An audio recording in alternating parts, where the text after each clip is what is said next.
আবারও স্বাগত একুশে বিজনেসের সঙ্গে আছি মহিমা পলি। দর্শক, এখন রয়েছে ঈদ কেন্দ্রিক ব্যবসা বাণিজ্য ও আসন্ন বাজেট নিয়ে বিশেষ আলোচনা। আর এই আলোচনার জন্য আমাদের স্টুডিওতে রয়েছেন বাংলাদেশ দোকান ব্যবসায়ী মালিক সমিতির সাধারণ সম্পাদক আরিফুর রহমান টিপু। দর্শক, একুশে বিজনেসের এই অংশটি দেখবেন আলোক হেলথ কেয়ার অ্যান্ড হাসপাতালের সৌজন্যে powered by National Agri Care Group. আপনাকে স্বাগত আমাদের আজকের অনুষ্ঠানে। ধন্যবাদ আপনাকে। জি, সামনে ঈদ, এই ঈদ কেন্দ্রিক ব্যবসা কেমন, এই মুহূর্তে বেচা বিক্রি কেমন হচ্ছে?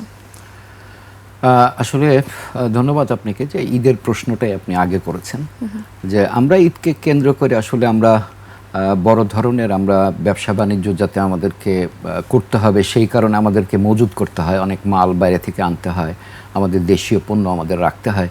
সেই সুবাদে ধরেন আমাদের কোরবানি ঈদের যে বেচা কিনা সেটা প্রত্যেক বছরই কিছু না কিছু কম হয়, কিন্তু এবার আমরা যেটা আশা করেছিলাম যে আমরা আপনারা জানেন যে আমাদের ঈদকে কেন্দ্র করে প্রায় সব বেচাকিনির মধ্যে প্রায় 350 থেকে 4,000 কোটি টাকা আমাদের একটা লেনদেন হয়ে থাকে সব কিছু মিলে। যেমন পোশাক আছে, তারপরে এখানে ইলেকট্রনিক্স আছে, তারপরে ধরেন এই যে গরুর যে ট্রানজ্যাকশন এটা আছে, তারপরে দা বটি আছে, তো বিভিন্ন মিলায় প্রায় আমাদের 350 থেকে 4,000 কোটি টাকার মতো আমাদের এখানে লেনদেন হয়ে থাকে।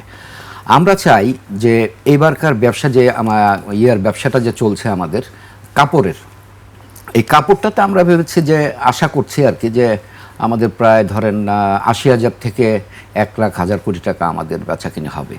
তো আমাদের নরমালি তো কোরবানির ঈদে একটু পোশাকের বেচাকেনাটা একটু কম হয়, কিন্তু গতবারের তুলনায় আমরা গত ঈদে কোরবানি ঈদে আমরা যা আশা করেছিলাম আমরা কিন্তু তার চাইতে 30% বেশি আমরা বিক্রি করতে পেরেছি। তো এবারকার কোরবানি ঈদে আমরা দেখছি যে আসলে ক্রেতার সমাগমটা খুবই কম। তো আমরা সামনে আরও যে কয়দিন আছে, তো আমার মনে হয় যে এর মধ্যে যদি আমরা ঠিক মতো ব্যবসা বাণিজ্য করতে পারি, এবং ধরেন যে এখন কিন্তু আমাদেরকে 10টা পর্যন্ত দেওয়া হয়েছে, রাত্র 10টা। তো আমরা ব্যবসায়ীদেরকে বলেছি যে 10টা পর্যন্ত, আমরা মাননীয় মন্ত্রী মহোদয়কে আমরা বলেছি যে আমরা 10টা পর্যন্ত আসলে আমাদের এটা হবে না, ঈদের 1 সপ্তাহ আগে থেকে আমাদের অন্ততপক্ষে আমাদেরকে যতক্ষণ পর্যন্ত কাস্টমারের সমাগম থাকবে ততক্ষণ আমাদের এই দোকানটা আমরা খোলা রাখতে চাই। এটা তো যাক, এটা সরকারিভাবে ডিক্লেয়ার না দিলে আমাদের তো প্রয়োজন, তো সেই জায়গাটা যদি আমরা আনলিমিটেড টাইমটা পেয়ে যাই তাহলে আমরা যে আমাদের যে চাওয়াটা এবার যে আমাদের চাওয়া সেটা আমার মনে হয় যে সেটা ফুলফিল হবে। নরমালি প্রত্যেকটা ঈদকে কেন্দ্র করেই আপনাদের যে অ্যাসোসিয়েশন থাকে, সেই অ্যাসোসিয়েশনের একটা আয়োজন বলেন বা পরিকল্পনা বলেন সেটা থাকে, সেটা আসলে কেমন থাকে? আমাদের এবারকার অ্যাসোসিয়েশনে আমাদের যে কাজগুলো আমরা এবার মন্ত্রী মহোদয় আমাদেরকে বলেছিলেন যে আপনারা অবশ্যই ইলেকট্রিসিটির এটা কিন্তু আপনাদেরকে কম করতে হবে, ইউজ করতে হবে, কম লাইট কমায় রাখতে হবে। তো আমরা প্রত্যেকটা মার্কেটে আমরা বলে দিয়েছি আসলে যে ইলেকট্রিসিটি কম করতে হবে। তারপরে নিরাপত্তার বিষয়টা যেটা থাকে, প্রত্যেক মার্কেটের সামনে কিন্তু আমরা পর্যাপ্ত নিরাপত্তা কিন্তু আমরা দিয়েছি, পর্যাপ্ত নিরাপত্তা কিন্তু আমাদের রয়েছে। তো যাই হোক, সেই বিষয়গুলি নিয়ে আমরা আলোচনা করি। মার্কেটগুলোকে আমরা যারা প্রেসিডেন্ট সেক্রেটারি আছেন তাদেরকে ডেকে আমরা বলে দিই যে আপনাদের কিন্তু অবশ্যই নিরাপত্তাটা আগে করতে হবে, তারপর আসতে হবে যে এবার ক্রেতা যেভাবে সাধারণ স্বাচ্ছন্দ্যভাবে আমরা যেন ব্যবসা করতে পারি সেটা। আসলে বিষয়টা হয়ে গেছে, আপনি যে গরম পড়েছে এখন, এই গরমের কারণে আপনি দেখবেন যে দিনের বেলা কিন্তু এই ধরনের কাস্টমার আমাদের আসছে না। তো আমার সন্ধ্যার পরে আমাদের যে কাস্টমার আসে তাতে ধরেন যে রাত্র 10টা পর্যন্ত আমাদের এখন কম হয়ে যাবে, কারণ আমরা চাঁদ রাতটা আমরা সারা রাতই আমাদের দোকানপাট খোলা থাকে। তো সেক্ষেত্রে এটাতে যদি আমার মনে হয় নজর দেওয়া হয় তাহলে আমরা যে আশা করছি আমাদের যে এবার অর্থনীতির চাকা সচল রাখার স্বার্থে আমাদের যে ব্যবসা বাণিজ্য, আমাদের যে ট্রানজ্যাকশন, এটা আমাদের আশা ফুলফিল হবে। আপনি বোধহয় কিছুক্ষণ আগেই বলছিলেন যে এই ঈদে হচ্ছে আপনাদের একটা আনুমানিক হচ্ছে একটা আকার বলছিলেন যে এত টাকার মতো হচ্ছে বেচা বিক্রি হতে পারে, সেটা যদি একটু শুনতে চাই। এবার আমাদের ইলেকট্রনিক্স, তারপরে ধরেন জামা কাপড়, ফ্যাশন, এই সব মিলিয়ে আমাদের প্রায় 80,000 থেকে 1,00,000 কোটি টাকা আমরা এবার টার্গেট করছি। আশা করি বেচা কিনা 80 থেকে 1,00,000 কোটি টাকা। 1,00,000 কোটি টাকা। জি, আরেকটা বিষয় একটু জানতে চাইবো যে ঈদকে কেন্দ্র করে বরাবরই আপনাদের এই যে অ্যাসোসিয়েশন আসলে সিন্ডিকেট করে হচ্ছে একটা দাম বাড়ানোর একটা অভিযোগ কিন্তু সাধারণ ক্রেতাদের থাকে, এটা আসলে কতটা যৌক্তিক? আসলে সিন্ডিকেটটা হয়ে গেছে কি, আপনি কথাটা আসলে সবার মুখে মুখে, আসলে আগে দেখবেন যে ব্যবসায়ী মানে একজন ভালো মানুষ, আর এখন ব্যবসায়ী মানেই কিন্তু অন্য চোখে দেখা শুরু হয়েছে, এবং এই শুরুটা যেন না হয়, এবং ব্যবসায়ীদের সাথে সিন্ডিকেট কথাটা যেন একদম মানে আষ্টে পৃষ্ঠে লেগে আছে, জড়িত হয়ে আছে। আসলে সিন্ডিকেটটা একেবারেই যে নাই, কিন্তু আমাদের যারা দোকান ব্যবসায়ের সঙ্গে আমরা জড়িত, আমরা কিন্তু সিন্ডিকেটের মধ্যে নাই। কারণ হচ্ছে আপনি দেখবেন যে এখন কিন্তু বাংলাদেশে দোকান মানে হচ্ছে কম্পিটিশন। আগে আপনি এই কিছুদিন আগের কথাই বলি, আপনি ধরেন এলিফ্যান্ট রোডের মার্কেটিং সারা বাংলাদেশ থেকে এসে যদি এলিফ্যান্ট রোডে যদি কেউ মার্কেটিং না করতো, তাহলে কিন্তু তার মার্কেটিংটা পূর্ণ হতো না। কিন্তু এখন এই এলিফ্যান্ট রোড আপনি গিয়ে দেখবেন এখন জনশূন্য, মানে ক্রেতা নাই বললেই চলে। কিন্তু প্রত্যেক জায়গায় বাড়ির নিচেও এখন মার্কেট হয়ে গেছে। তার মানে পূর্ব পশ্চিম উত্তর দক্ষিণ মিলিয়ে আপনি দেখবেন যে প্রত্যেক জায়গায় কিন্তু ব্র্যান্ডগুলি চলে গেছে, তারপরে মার্কেট হয়েছে, ভালো ভালো দোকান হয়েছে। এখন শিক্ষিত মানুষও কিন্তু ব্যবসার সঙ্গে জড়িত হচ্ছে, দোকান ব্যবসায়ীর সঙ্গে। আপনি দেখবেন যে জুতার মার্কেট, আগে কিন্তু জুতার ব্যবসা কারা করতেন? একদম নিম্ন শ্রেণীর যারা মুচি বলতাম আমরা, তারা কিন্তু জুতা তৈরি করতেন। কিন্তু এখন দেখবেন আপনি জুতার মার্কেটগুলা আধুনিক হয়েছে। এখন চায়না থেকে জুতা আসছে, ইংল্যান্ড থেকে জুতা আসছে, ইটালি থেকে জুতা আসছে। এগুলো বাংলাদেশে কিন্তু হচ্ছে, এবং এটার মানুষের জীবনযাত্রার মানও কিন্তু আপগ্রেড হয়েছে। তাইলে এখন যে শিক্ষিত লোক আসছেন, তারা যে সিন্ডিকেট করবে এটা না, দোকান ব্যবসায়ী সিন্ডিকেটের সাথে জড়িত না।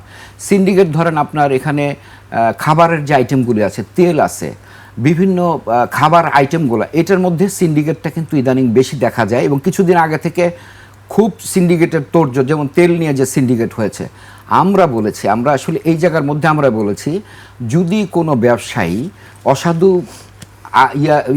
অসাধুভাবে চলতে চায় বা অসাধু আচরণ করে বা জনগণের সঙ্গে সিন্ডিকেট করে, আমাদের দোকান ব্যবসা আমরা তাকে বিচার করবেন, এটা আমরা কোনোভাবেই আমরা কেউ যাব না সেখানে, এটুকু আমরা বলেছি। কিন্তু আপনি দেখবেন যে একজন ডিলার একটা তেল দিয়েই, যদি আপনাকে বলি যে আপনি ফ্যাক্টরি থেকে যখন বের হওয়ার পর একটা ডিলার নিয়ে আসলো, এবং ডিলার নেওয়ার পরে এটা কারণ বাজার আসলো, এটা বিভিন্ন জায়গায় গেল, কিন্তু তারও কিন্তু একটা মজুতের একটা লিমিট রয়েছে, সে এতটুকু মজুত করতে পারবে।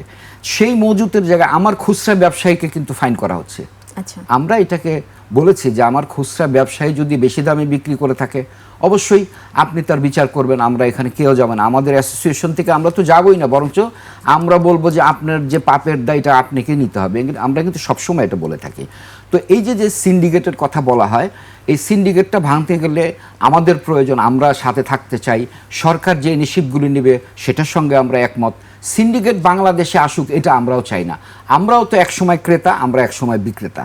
আমি যেখানে যাই কিনবো, সেখানে যদি আমি সিন্ডিকেটের ওই জায়গায় আমাকে কিনতে হয়, তাহলে আমি হয়তো 10 টাকা বেশি লাভ করলাম। অবশ্যই আমি আমার আত্মীয় স্বজন, আমার ছেলে মেয়ে যারা আছেন, আমাদের তো এক জায়গায় ক্রেতা হইতে হবে, এক জায়গায় বিক্রেতা হতে হবে।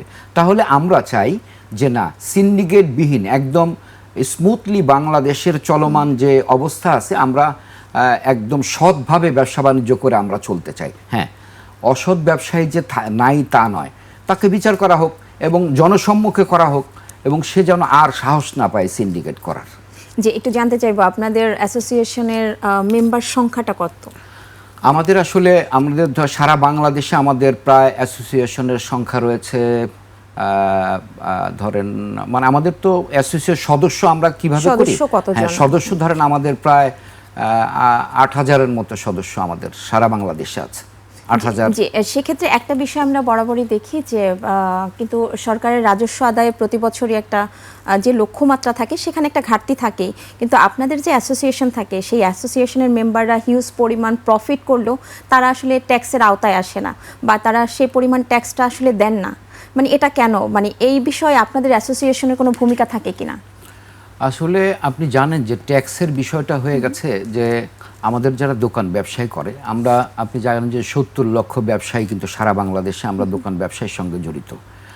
আমাদের 70 লক্ষ দোকান ব্যবসায়ী যারা আছেন, এর মধ্যে ধরেন 70 থেকে অর্ধেকই কিন্তু যারা একদম নিম্নমানের ব্যবসায়ী, যারা অর্ধেক, তার মানে 35 লক্ষ। এই 35 লক্ষর মধ্যে আমাদের এর মধ্যে কিন্তু বড় ব্যবসায়ীর সংখ্যা কিন্তু কম। আপনি দোকান ব্যবসায়ী আমরা কেন উঠতে পারি নাই, এটা একটা বিষয় এখানে রয়ে গেছে। যেমন ধরেন যে এখানে শিল্পের মধ্যে পড়ি না বিধায়, আমরা ক্ষুদ্র শিল্পের মধ্যে আমাদের এই দোকান ব্যবসায়ীগুলি পড়ে না বিধায় আমরা কিন্তু সরকারি সুবিধাও পাই না, আমরা ঋণও পাই না।